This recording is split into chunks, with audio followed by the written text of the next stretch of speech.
तुफैल साहब ज़ाहिर है PLG के बानी हैं और बड़ी खूबसूरती से वो ये इदारा चला रहे हैं, उनका भी शुक्रिया अदा करता हूँ।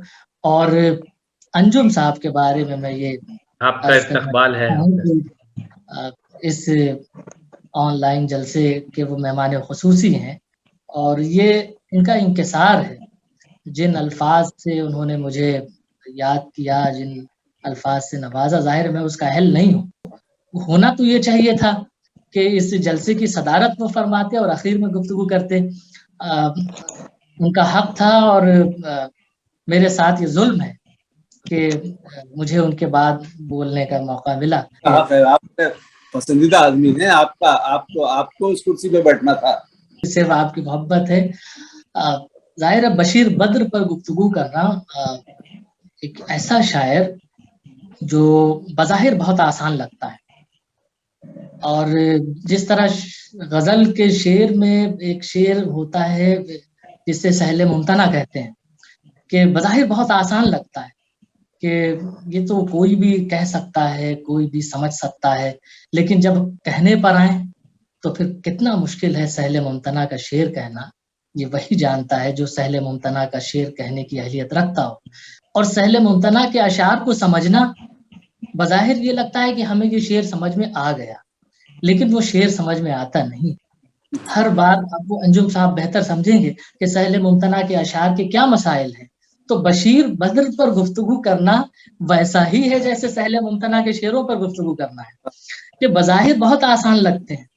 और आसान इसलिए लगते हैं कि इतना बड़ा हलका पूरी दुनिया में उनकी शायरी को पसंद करने वाला, उनके चाहने वालों का इतना बड़ा हलका है।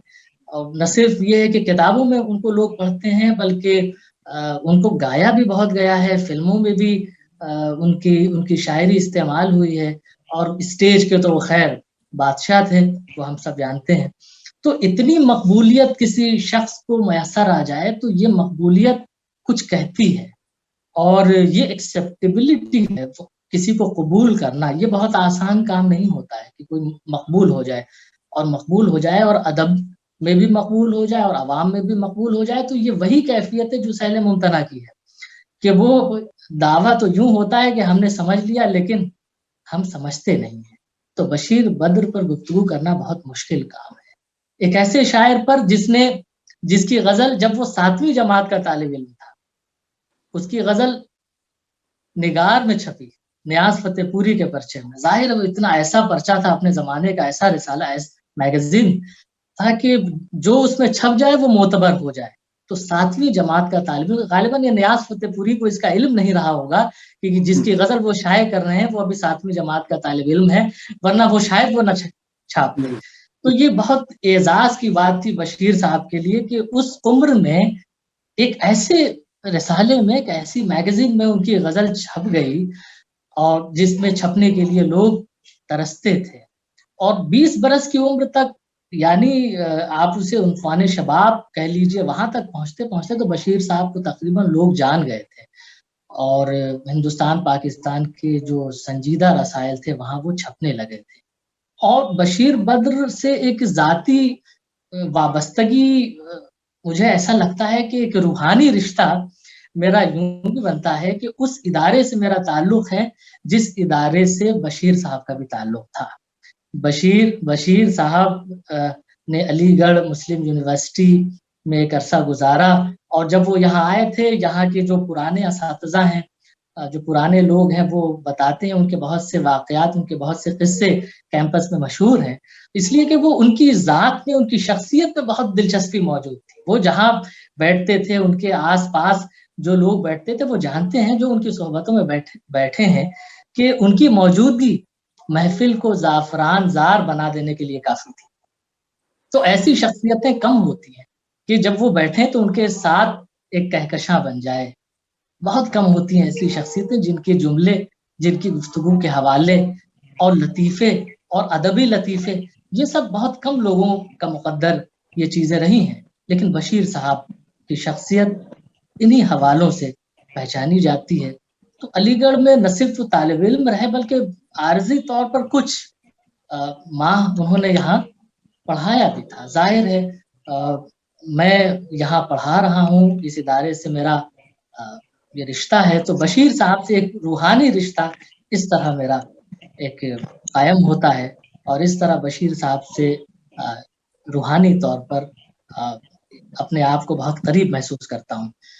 اب بشیر صاحب کی زندگی کے جو احوال ہیں، بہت سے لوگوں نے وہ شعر سنایا کہ لوگ ٹوٹ جاتے ہیں ایک گھر بنانے میں، تم ترس نہیں کھاتے بستیاں جلانے میں۔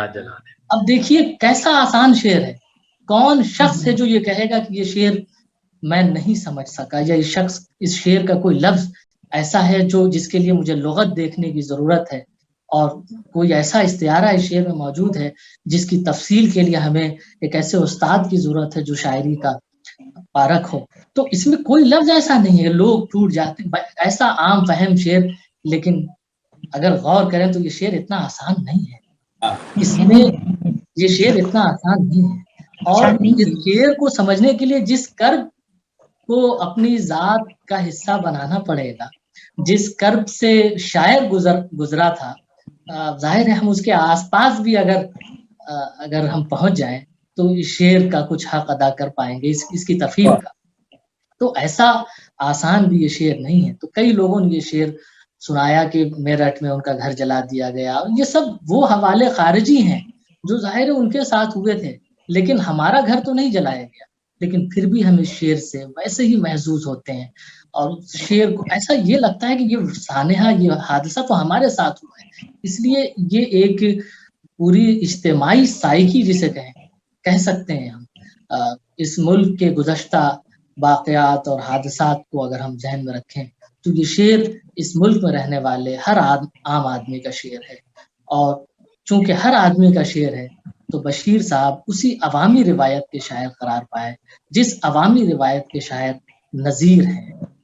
تو نذیر اکبر آبادی اور کبیر اور یہ جو پورا، بشیر صاحب بہت خوش ہوتے تھے اگر نذیر اور بشیر کے ساتھ ان کا نام لیا جائے، اس سلسلے سے انہیں یاد کیا جائے، تو بہت ذاتی طور پر انجم صاحب بتائیں گے وہ خوش ہوتے تھے کہ میں اس سلسلے کا اور اس وراثت کا شاعر ہوں۔ تو یہ بہت کہنا چاہیے کہ بشیر صاحب کی موجودگی، خواہ وہ جن کیفیات میں مبتلا ہیں، لیکن ان کی ذات، ان کی موجودگی ہمارے لیے انتہائی فخر کی بات ہے کہ ایسے شاعر کی آنکھیں ہم نے دیکھی ہیں، ایک ایسے شاعر کو ہم نے پڑھتے ہوئے سنا ہے جو اردو شعراء کی جماعت میں ایک ایسا شاعر ہے جسے ہم دور سے پہچانتے ہیں، جس کا لہجہ ان تمام شعراء میں، اس بھیڑ میں بالکل مختلف ہمیں نظر آتا ہے۔ اور یہ صرف کہنے کے لیے نہیں ہے، واقعتاً ایسا ہے، اس لیے کہ دیکھیے انہوں نے نئی لفظیات، میری جو پی ایچ ڈی ہے، میں نے جو کام کیا ہے وہ poetics of modern Urdu ghazal, modern Urdu ghazal کی جو پوئٹکس ہے، یعنی وہ بنتی کیسے ہے، جس طرح ہماری کلاسیکی شاعری ہے وہ بنتی کیسے ہے، تو جدید شاعری کیا کلاسیکی شاعری سے مختلف ہے، اور اگر مختلف ہے تو کیسے مختلف ہے، وہ کیا بنیادیں ہیں جن سے یہ شاعری مختلف ہو جاتی ہے؟ صرف الفاظ کی وجہ سے مختلف ہو جاتی ہے کہ ہم نے کچھ نئے الفاظ، کچھ جدید الفاظ اس میں شامل کر دیے، کچھ انگریزی کے الفاظ شامل کر دیے، تو اس سے غزل نئی نہیں ہوتی ہے۔ اس طرح کے تجربے بہت ہوئے، وہ سارے تجربے رد ہو گئے، ختم ہو گئے، لیکن بشیر صاحب نے بھی اس طرح کے تجربے کیے، لیکن وہ تجربہ بہت چلا نہیں۔ دوہے میں غزلوں کی لٹکن ٹھیک نہیں، لنگی کو شلوار کرے گا چل جھوٹے، پیار محبت آئی لو یو، اور یار محبت آئی لو یو وغیرہ وغیرہ، اس طرح کی غزلیں بشیر صاحب کیا ہیں، اس طرح کے بہت سے اشعار ہیں، سمندر بوڑھے ہو جائیں گے اور ایک فاحشہ مچھلی ہمارے ساحلوں اور جنگلوں کی حکمراں ہوگی۔ تو اس طرح کے شعر ظاہر بہت نوٹ نہیں کیے جاتے، اور ان شعروں کو جدید غزل کی اصطلاح میں اگر یاد کیا جائے، ٹیکنیکل ٹرم میں اگر اسے کہیں تو اسے اینٹی غزل کا شعر کہا گیا تھا، اور اینٹی غزل جدید غزل کے کنسٹرکشن پوئٹکس میں ماڈرن اردو غزل کی ایک بنیاد، ایک بہت کلید کی حیثیت رکھتی ہے۔ اسے سمجھنا بہت آسان کام نہیں ہے، اسے بھی بظاہر لوگ بہت آسانی سے نظر انداز کر دیتے ہیں، لیکن یہ اتنی آسانی سے نظر انداز کرنے والی چیز نہیں ہے۔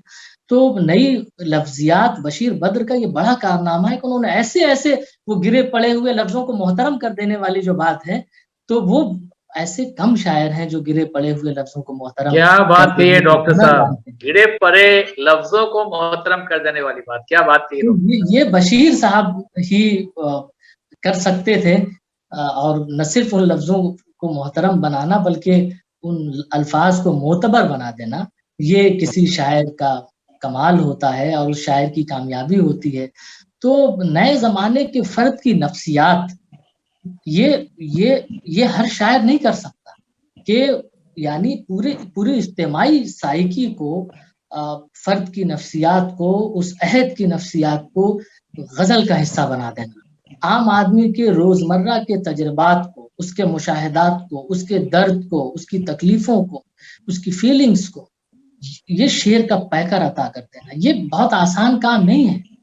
और अगर हम तवज्जो से उनकी शायरी पढ़ें तो एक वाकयाती फजा नजर आती है, कुछ होता हुआ सा नजर आता है, उनके शेरों में वाकया बनता हुआ नजर आता है। यानी जब हम कहीं वाकया तलाश करते हैं, बुनियादी तौर पर ड्रामे में ये खसूसियत होती है, लेकिन गजल के शेरों में वाकया अगर तलाश करें, वाकये से मुराद किसी चीज का होना यानी इब्तिदा और उसका अंजाम, ये दोनों चीजें इल्लत और मालूल, अगर ये चीजें नजर आती हैं तो फिर एक वाकया बनता हुआ नजर आता है। तो बशीर बद्र के शेरों में हमें वाकयाती फजा नजर आती है, यानी कुछ होता हुआ नजर आता है। ये बहुत कम शायरों में ये चीज मिलती है कि वो कुछ वाकया हमें ऐसे शेर बनाए जाएं कि जिसमें वाकयाती फजा पैदा हो जाए। तो ये एक बड़ा काम है, और ये जो टेक्निक है उसमें एक ड्रामाई कैफियत भी पैदा होती है। तो ये बशीर साहब का बहुत बड़ा कारनामा है। जाहिर है उनके बहुत से अशार हैं, ज़बान ज़द खसवा आमुखास हैं, वो बहुत से लोगों की ज़बान पर हैं, और आज की इस महफिल में बहुत से लोगों ने उनके अशार सुनाए और बहुत खूबसूरती से सुनाए। और हमें भी कहा गया था कि कोई ये गज़ल बशीर साहब की आप भी पढ़ दीजिएगा, तो हमने भी ये गज़ल मुंतखब की है। वक्त ज़ाहिर है ज़्यादा हो चुका है, बहुत तफसील से उन पर गुफ्तगू की गुंजाइश तो है नहीं, कोई सेमिनार तो ये है नहीं कि बहुत तनकीदी गुफ्तगू उन पर की जाए, बहुत तहकीकी गुफ्तगू की जाए।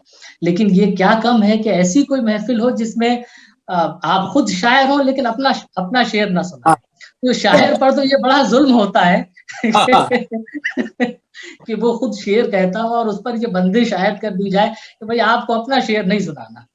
तो लेकिन ये इस महफिल की खूबसूरती है कि जी और जिद्दत भी है कि जब मैंने देखा कि मुशायरा, तो मैंने शरद साहब से यही कहा कि भाई मुशायरा है तो यहाँ तो अपने शेर सुनाने होंगे ना। तो कहा नहीं, ये जरा मुख्तलिफ है, मुशायरा तो हमने लिख दिया है लेकिन है जरा मुख्तलिफ, आप देखिए। तो ये बहुत खूबी की बात है कि ऐसी भी कोई महफिल बर्पा हो जिसमें किसी एक शख्सियत को हम मुंतखब कर लें और उसकी खिदमात का एतराफ़ करें, इस तरह करें कि उसके शेरों को हम पढ़ें, अप्रिशिएट करें, समझें, गुनगुनाएं, और आखिर में उन अशार पर, उन गज़लों पर, उस कलाम पर कुछ गुफ्तगू भी हो जाए। तो ऐसी महफिलों का इनेकाद न सिर्फ ये है कि ज़रूरी है, PLG के अराकीन का मैं शुक्रगुजार भी हूँ और उन्हें मुबारकबाद भी पेश करता हूँ कि इस तरह की कामयाब महफिलें वो बर्पा करते रहते हैं, और उम्मीद भी करता हूँ कि वो इस तरह की मजीद महफिलें बर्पा करते रहेंगे। इसी तरह चिराग से चिराग जलता है, गुफ्तगू के लिए फ़ज़ा कायम होती है। तो मैंने जो एक गज़ल, ज़ाहिर है इतनी गुफ्तगू के बाद अगर बशीर बद्र के कुछ अशार न सुनाऊं तो हक अदा नहीं होगा। तो अशार तो हमारे अंजुम इनायत से सुना दिए। मैंने एक गज़ल जो मुंतखब की थी वो उस गज़ल का शेर मैं सुना देता हूँ कि होठों पे मोहब्बत के फसाने नहीं आते, होठों पे मोहब्बत के फसाने नहीं आते, मोहब्बत के फसाने नहीं आते, साहिल पे समुंदर के खजाने नहीं खजाने साहिल पे समुंदर के। जाहिर है जिस तरह बशीर साहब खुद कहते थे कि लफ्ज से शायरी नहीं बनती, तो अब ये इस पे भी बहुत से इख्तलाफात हैं कि लफ्ज से शायरी बनती है या नहीं बनती है, शायरी लफ्जों का नाम है या उस एहसास का नाम है या पैकरों का नाम है, ये एक बहस है। पूरी तनकीद की जो रिवायात हैं मशरिक़ मगरिब की वो भरी पड़ी हैं कि कैसे, लेकिन होठों पे मोहब्बत, जो लफ्ज मोहब्बत के आते हैं वो मोहब्बत नहीं है। उसके लिए तो जिस तरह समुंदर की तह में उतरना पड़ता है खजाने को हासिल करने के लिए, तो वो खजाना तो इंसान के दिल में है, मोहब्बत का वो खजाना। वो लफ्जों के जरिए अगर कोई इजहार कर दे तो वो मोहब्बत का हक अदा उससे नहीं हो सकता। तो होठों पे मोहब्बत के फसाने नहीं आते, साहिल पे समुंदर के खजाने नहीं आते, पलकें भी चमक उठती हैं सोते में, पलकें भी चमक उठती हैं सोते में, हमारी आंखों को अभी ख्वाब छुपाने नहीं आते। पलकें भी चमक उठती हैं सोते में, हमारी आंखों को अभी ख्वाब छुपाने नहीं आते। दिल उजड़ी हुई एक सराय की तरह है, दिल उजड़ी हुई एक सराय की तरह है, दिल उजड़ी हुई एक सराय की तरह है, अब लोग यहाँ रात जगाने नहीं आते। दिल उजड़ी हुई एक सराय की तरह है, अब लोग यहाँ रात जगाने नहीं आते। यारो नए मौसम ने ये एहसान किए हैं, यारो नए मौसम ने ये एहसान किए हैं, अब याद मुझे दर्द पुराने नहीं आते। पुराने नहीं यारो आते। नए मौसम ने ये एहसान किए हैं, अब याद मुझे दर्द पुराने नहीं आते। उड़ने दो परिंदों को अभी शोख हवा में, उड़ने दो परिंदों को अभी शोख हवा में, फिर लौट के बचपन के जमाने नहीं आते। जमाने नहीं। उड़ने दो परिंदों को अभी शोख हवा में, फिर लौट के बचपन के जमाने नहीं बचपन आते। के जमाने। और ये शेर बतौर खास बशीर साहब को याद करते हुए कि इस शहर के बादल तेरी जुल्फों की तरह हैं, इस शहर के बादल तेरी जुल्फों की तरह हैं, इस शहर के बादल तेरी जुल्फों की तरह हैं, ये आग लगाते हैं बुझाने नहीं आते। वाह वाह वाह, इस शहर के बादल तेरी बहुत जुल्फों की खूबसूरत तरह शेर। हैं, ये आग लगाते हैं बुझाने नहीं आते। ये आग लगाते हैं बुझाने नहीं आते। अहबाब भी गैरों की अदा सीख गए हैं, अहबाब भी गैरों की अदा सीख गए हैं, आते हैं मगर दिल को दुखाने नहीं आते। अहबाब भी गैरों की अदा सीख गए हैं, आते हैं मगर दिल को दुखाने नहीं आते। होंठों पे मोहब्बत के फसाने नहीं आते, साहिल पे समुंदर के खजाने नहीं आते। बशीर बद्र की गजल के साथ और गजल के बाद जाहिर है मैं आपसे आप सबका शुक्रिया अदा करता हूँ, और तुफैल साहब का और किरण जी का, शरद जी का और अंजुम साहब का, और इस महफिल में मौजूद तमाम अफराद का जिन्होंने अपना कलाम सुनाया और जो अदब के लिए अपनी ज़िंदगी जिन्होंने वक्फ कर रखी है, जो अदब जीते हैं, अदब समझते हैं और अदब को महसूस करते हैं। बेहद शुक्रिया। बहुत खूब, बहुत शुक्रिया मोहित साहब, इतनी शुक्रिया है मुतहरिक हुजूर गुफ्तगू के आने लिए। का।